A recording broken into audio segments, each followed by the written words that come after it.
अस्सलाम वालेकुम। I hope आप सारे बिल्कुल ठीक ठाक होंगे, खैर के साथ होंगे। जैसा कि आप सब जानते हैं कि कोरोना स्टार्ट हुआ था 2019 में और अब 2021 चल रहा है। अभी तक कोरोना जो है उसकी सेकंड या थर्ड वेव आ रही है और आपको पता है कि कितनी ज़्यादा जो है ना लोगों की ज़िंदगियां गई हैं इसके अंदर। उसके साथ साथ बिज़नेस में और वैसे भी लोगों को इतना नुकसान हुआ है। आप कर लें अर्निंग के अंदर सारा कुछ, जो लोगों की जॉब्स वगैरह चली गई हैं। तो अब जब ये हम लोग चाहते हैं कि पूरी दुनिया जो है एक सेफ़ उस पे आ जाए, बैक टू नॉर्मल रूटीन के ऊपर आ जाए, तो उसके लिए ये लोग वैक्सीन जो लेकर आए हैं, तो वो ट्राई करें कि अगर ये लोग, हमारी गवर्नमेंट कह रही है तो हम लोग वैक्सीन लगवा लें।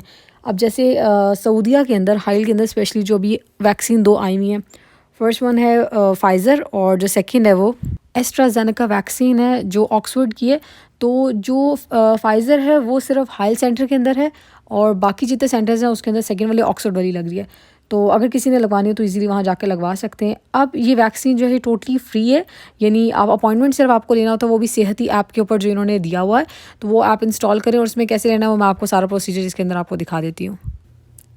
ये जो अरबिक के अंदर लिखा हुआ है जिसके ऊपर सर्कल हो रहा है, ये सेहती ऐप आप इसको इंस्टॉल करेंगे तो इसमें आपको पूरी वैक्सीन, आपने कोविड वैक्सीन जो लेनी है वो आप क्लिक करें। उसके बाद आपको अपना आईडी कार्ड, अकामा नंबर जो है वो डालना होगा। उसके बाद डेट ऑफ बर्थ, जो डिटेल्स वगैरह आपसे पूछें वो आपको इसमें जो है ना सब देनी होंगी, फ़ोन नंबर भी। लेकिन एक और चीज़ कि आपको बार बार अप्लाई करना पड़ेगा। आपको नहीं पता कि आपको ये फ़ाइज़र लगाएंगे या ऑक्सफोर्ड वाली जो भी आपको लगाएंगे वो आपको बाद में पता चलता है। उसके अलावा ये कि फिर हम लोग, जब मैं कोरोना की वैक्सीन लगवाने के लिए गई हूँ, तो एक बात का हम लोग ने ध्यान रखना है कि हम लोग जब जाएँ तो खाना खा के जाना है, ताकि आपके लिए ब्लड प्रेशर लो ना हो, क्योंकि उससे फिर फिट्स पड़ने के खदशा एक होता है। उसके अलावा ये कि यहाँ पे चेकिंग हो रही थी कामा वगैरह की, और उसके साथ अपॉइंटमेंट जो हमने वहाँ से स्पेशल ली थी उसकी चेकिंग हो रही थी कि पहले गेट के ऊपर हुई, फिर इधर आके हुई, इधर उन्होंने दोबारा से चेकिंग की। और यहाँ पे काफ़ी लंबी लाइन होती है तो हमें काफ़ी देर खड़े होकर वेट भी करना पड़ता है। एक चीज़ ज़हन में रखिएगा कि वैक्सीन लगवाने से पहले, यानी घर से निकलने से पहले, सदका भी निकाल के अपने हाथों से जाएं, और सेकेंडली साथ के अंदर 2 नफल पढ़ के जाएं कि जो कुछ भी हो अल्लाह ताला खैर आफियत के साथ करें, ताकि कोई प्रॉब्लम ना हो किसी को और ख़ुद भी अपने आप को कोई नुकसान ना हो। बस यहाँ पे मैं वेट करी थी कि किसी ने जल्दी जल्दी ये सारी लाइन आगे जाए और उसके बाद हम अंदर इंटर हों और जाके वैक्सीन लगवाएं, क्योंकि प्रोसीजर मोस्टली आप कर लें ऑलमोस्ट ये 1 घंटा या आधा घंटा लेता है, क्योंकि बहुत आराम आराम से हर जगह चेकिंग होती है। हर जगह आप कर लें, सऊदीया में रूल बहुत स्ट्रिक्टनेस है इन चीज़ों के मामलात के अंदर। उन्होंने काफ़ी अच्छा सेंटर बनाया हुआ था वैक्सीन के लिए। और फाइनली आफ्टर 15 मिनट्स मेरी बारी आ गई। तो जब हम लोग अंदर गए हैं तो सबसे पहले उन लोगों ने टेम्परेचर वगैरह चेक किया है, क्योंकि आपको पता है यहाँ पे हर जगह तवक्कलना ऐप वो मस्ट आप लोगों ने साथ रखनी है। मुझे याद नहीं रहा पहले बताना, तवक्कलना ऐप और साथ में अपॉइंटमेंट और आईडी, ये अपने अकामा, ये तीनों चीज़ें चेक होती हैं। इसके बाद हम काउंटर पे गए, वहाँ जाके इन्होंने दोबारा से हमारा अकामा, फ़ोन नंबर और सब कुछ लिया, अपॉइंटमेंट वगैरह चेक की कि वाकई ही है ऐसा या नहीं है। एक और चीज़ मैं आपको बतानी भूल गई, जब सेहती ऐप के ऊपर आपको अपॉइंटमेंट मिलेगी उसी टाइम उसका स्क्रीनशॉट लेके रख लें, कि कभी कभी होता है वो उस टाइम ऑन नहीं हो रहा होता, बल्कि हॉस्पिटल के इर्द गिर्द तो वाईफाई के बिल्कुल भी कनेक्शन आप कर लें, सिम के सिग्नल्स नहीं आ रहे थे। तो वो आप याद से रख लिएगा कि स्क्रीनशॉट दिखा दें। वैसे एक्सेप्ट कभी कभी करते हैं, हर दफ़ा नहीं करते, तो ध्यान रखिएगा। फिर वेटिंग एरिया के अंदर जाके बैठ गए कि वैक्सीन की बारी आएगी। फिर उधर मैक्सिमम आप कर लें कि 10-15 मिनट्स यहाँ पे भी बैठे हुए लगे, क्योंकि आगे काफ़ी आप कर लें लोग गए हुए थे वैक्सीन लगवाने के लिए। और इस टाइम एक दुआ है जो कहते हैं कि आप पढ़ते रहें, वो बहुत आसान, यानी आपके लिए आसानी करती है। अल्लाहु अल्लाहु रब्बी ला उश्रिकु बिही शैआ। तो इससे अल्लाह ताला इंशाल्लाह आपके लिए आसानी करेंगे। यहाँ पे आप देख रहे होंगे कि ये जो है ना डिस्टेंस इन लोगों ने रखा हुआ है कि एक चेयर पे एक, फिर बीच के अंदर नहीं बैठ सकते। तो उसके बाद फाइनली हमारी बारी आई, तो हम बारी बारी करके वैक्सीन लगवाने के लिए गए। और उधर भी अब आगे जाके, यहाँ से हम आगे गए तो वहाँ जाके दोबारा से वेटिंग एरिया था, वहाँ पर हमने बैठना था। और ये अच्छी बात कि हमें साथ-साथ ये लोग गाइड कर रहे थे, साथ-साथ हर जगह बैठे हुए थे। इवन कि हम कुछ-कुछ लोगों का ब्लड प्रेशर भी चेक हुआ। जिस तरह डिपेंड करता है कि अगर कोई व्हील चेयर के ऊपर आ रहा है तो उनके लिए आने का रास्ता बिल्कुल डिफरेंट जगह से है, हम लोग का डिफरेंट जगह से था। हर आप कर लें कि बंदे का डिफरेंट डिफरेंट तरीके से वो लोग लेके चल रहे थे, और अकामा वगैरह जब चेक कर रहे थे उन्हें आइडिया था कि किसको किस तरह से लेके चलना है। फिर इधर भी थोड़ी देर हम लोग को वेट करना पड़ा है, और इसके बाद फाइनली हम लोग जो है ना वैक्सीन के लिए मैं गई। और हाँ, एक और चीज़, अगर आप अपने साथ किसी और को लेके जाना चाहें तो लेके जा सकते हैं, उसमें कोई मसला नहीं है। ये लोग मना नहीं करते, मतलब एक बंदा साथ एक्स्ट्रा जा सकता है अगर कोई लेके जाना चाहे तो। और कुछ ऐसी औरतें होती हैं वो पूछती हैं कि क्या जो फ़ीड करवा रही हैं अपने बच्चों को या प्रेग्नेंट है तो क्या वो वैक्सीन लगवा सकती हैं। तो आजकल इन्होंने अलाउ किया हुआ है कि जो फ़ीड करवा रही हैं वो लगवा सकती हैं, लेकिन जो प्रेग्नेंट हैं या टू बी प्रेग्नेंट होने वाली हैं तो वो दोनों नहीं लगवा सकती। फ़ीड वाली ईज़िली जाके लगवा लें। फिर इन्होंने जाके मैंने अपना फ़र्स्ट शॉट अल्हम्दुलिल्लाह माशाल्लाह लिया। उस टाइम तो इतना नहीं पता चलता, नॉर्मली एक छोटू सा इंजेक्शन होता है, थोड़ा-सा लगाते हैं, इतना ज़्यादा नहीं। और सफाई और चीज़ों का बड़ा इन्होंने ख़्याल रखा हुआ था, हर चीज़ का सैनिटाइज़ हर जगह की हुई थी।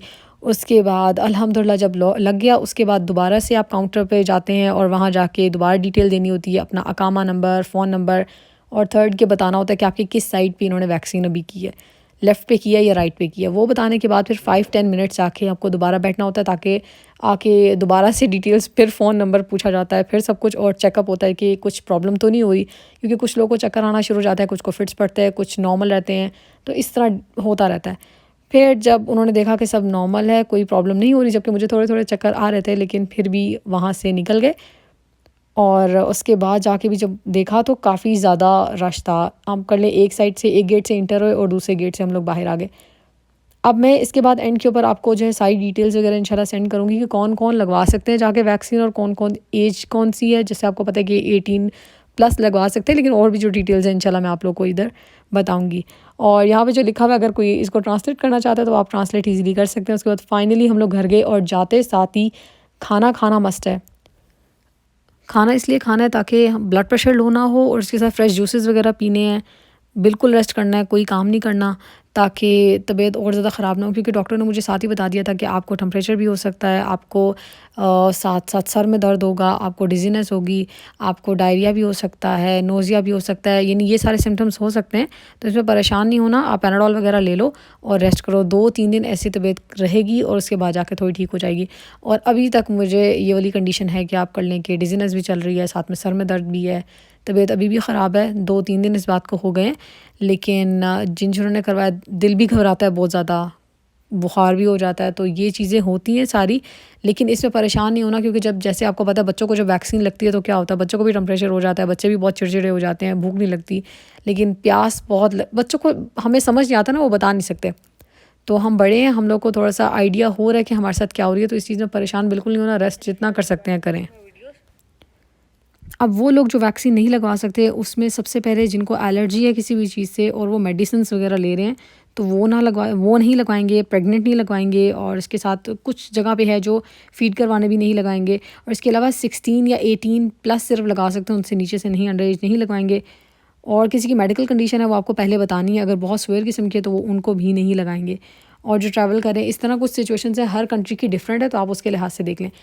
और अब लास्ट में बता रही हूँ कि वैक्सीन क्यों हमने लगवानी है, जो सऊदीया के अंदर रहते हैं उनको क्यों ज़रूरी है।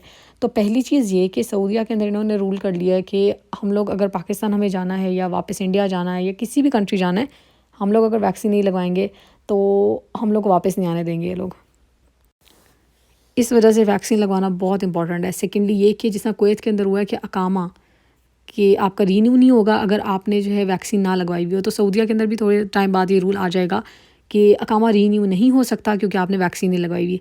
थर्ड, कि हज करना है तो आपको वैक्सीन मस्त लगवानी है हज करने के लिए। आहिस्ता आहिस्ता आई थिंक उम्रे के लिए भी स्टार्ट हो जाएगा। और अगर हमने जाना है ही पाकिस्तान, इंडिया, बांग्लादेश, कहीं पे भी किसी भी फॉरेन कंट्री जाना है, तो क्यों ना यहाँ पे वैक्सीन फ्री में हमें मिल रही है गवर्नमेंट की तरफ से, तो वो लगवा के चले जाएँ, ताकि हमें वापस आने के अंदर और हमारी जॉब के अंदर कोई रिस्क ना आए और हमें कोई प्रॉब्लम ना हो। और अगर आपके पास कोविड से रिलेटेड या वैक्सीन से रिलेटेड और कोई इन्फॉर्मेशन है तो नीचे कमेंट्स के अंदर ज़रूर बताइएगा। इसके साथ ही मैं वीडियो को यहाँ पे एंड करती हूँ। आई होप कि आपको ये वीडियो अच्छी लगी होगी, और दुआओं में याद रखिएगा कि जो जो वैक्सीन लगवा रहे हैं, अल्लाह ताला खैर-ओ-आफ़ियत के साथ सबको ज़िंदगी दे, और वैक्सीन का बुरा असर किसी पे कर ले, ज़्यादा साइड इफ़ेक्ट्स किसी को ना हो। And if you are enjoying watching my videos तो लाइक, कॉमेंट, शेयर, और हाँ, याद से सब्सक्राइब ज़रूर करिएगा।